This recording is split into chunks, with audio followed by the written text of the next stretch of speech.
Tiny sample, big secrets. I love that line because it is true. A tiny bottle of used oil can tell a long story. And here's the shocker. This little test costs about $30. Most drivers skip it, but it can save your engine and your wallet. I am Morgan Lane. I have spent more than 10 years reading hundreds of oil reports on real cars. Blackstone Labs puts it plainly. Oil analysis is a quick way to gauge engine health. A standard test looks for wear metals, additives, silicon, and signs of antifreeze. That is your engine leaving breadcrumbs. Normal maintenance cannot see those tiny clues. A lab can. Early iron hints at bearing wear. Silicon hints at dirt sneaking past a filter or a cracked intake hose. Sodium and potassium can point to coolant from a failing head gasket. You will not hear a noise yet. No warning light. But the oil knows. You are watching Recall Roadmap with Morgan, and today I will show you how to use a $30 test to avoid $1,000 repairs. Have you ever seen a used oil report? Drop what it found for you in the comments. Catch small issues now, and next see how that saves big money. What can one small oil sample really say? A lot more than most gauges. I treat used oil like a witness. It was there for every start, every cold morning, every hard pull. In the lab, we look for elements that do not belong. Iron, copper, and aluminum point to wear on bearings, bushings, pistons, or timing components. Silicon often means dirt. That could trace back to a loose clamp, a torn air filter seal, or a dusty off-road day with poor filtration. Sodium and potassium are strong hints of coolant leaking into the oil, often from a head gasket or a cooler. Blackstone Labs teaches that standard engine testing checks those wear metals and common contaminants for a fast health snapshot. Here's the cool part. Large chunks are not even the focus. Engine oil filters trap most big particles, so labs read the tiny dissolved elements. That picture builds fast. I once saw copper jump high on a report. We inspected and found a bushing on its way out. The fix was simple and early. That is pain avoided. We find the clues. Next, I will show you how catching them early saves serious money. How does spending about $30 today help you dodge a repair that costs $3,000? By turning a surprise into a plan. Think about a small rise in iron. That is the whisper of bearing wear. Act now and you change oil early, check filtration, and plan an inspection. Ignore it, and you could spin a bearing and need a rebuild. Shops quote head gasket jobs in the $2,000 to $3,000 range. I have seen a coolant hint, a little sodium in the oil, led to a quick pressure test and a simple gasket fix before any overheating ever happened. On the flip side, a consumer kit from a reputable lab costs in the tens of dollars. One lab I use lists a standard kit around $65. Others send you the bottle for free, and you pay the analysis fee when you mail it in. Compared to a major engine job, that is lunch money.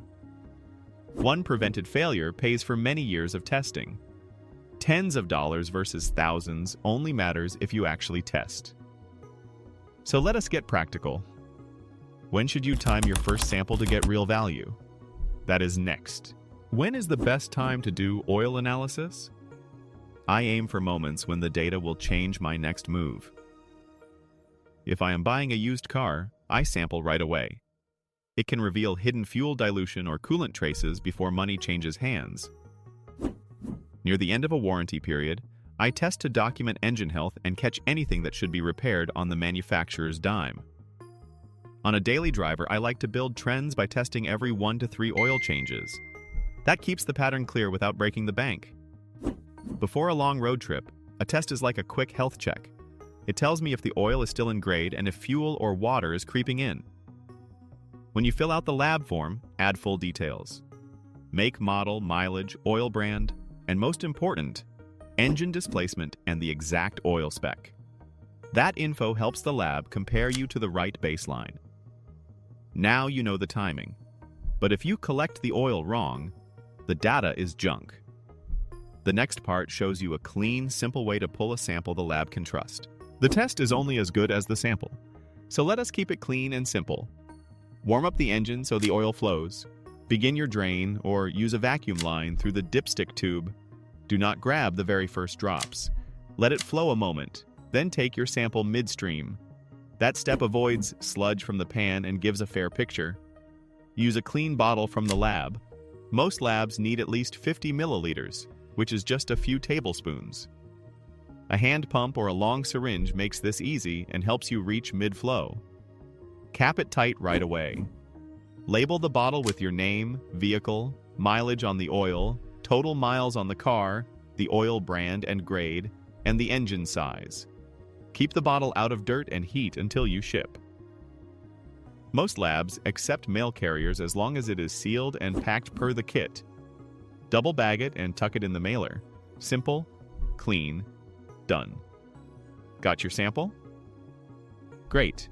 The next step is where the real answers live. We will decode the report and turn alphabet soup into a plan you can use. That lab sheet can look like code at first. Let me make it simple. Viscosity tells you how thick or thin the oil is compared to the grade in your owner's manual. The SAE J300 standard says a 5W30 oil should measure about 9.3 to 12.5 centistokes at 100 degrees Celsius. If your viscosity is lower than that, fuel or solvent may have thinned it. If it is higher, soot and oxidation may have thickened it.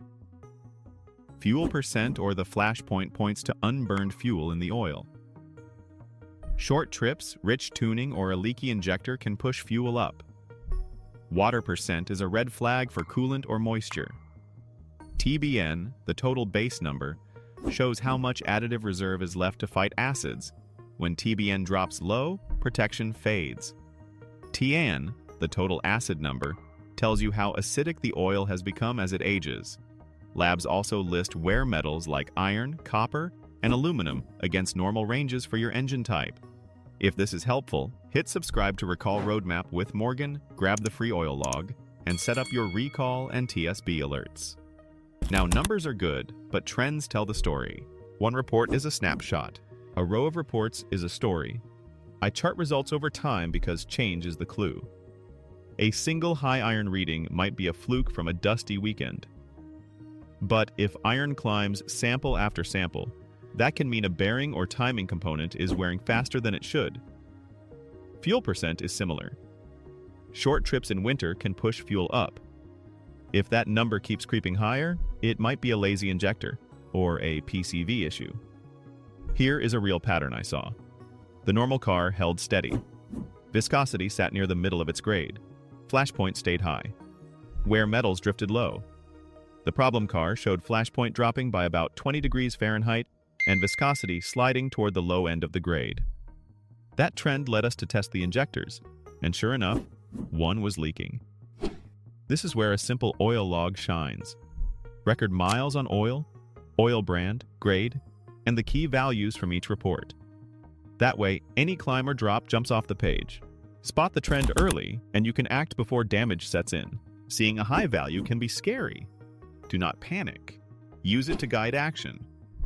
If iron or copper is high and stays high, plan an inspection of bearings and bushings. If aluminum spikes, think pistons or connecting rod wear and listen for cold start noise. If fuel percent goes above about 5%, change the oil and hunt the cause. Check the injectors, PCV system, air leaks, and your tune. Until it is fixed, shorten your oil interval. If water is above about 0.1%, treat it as urgent.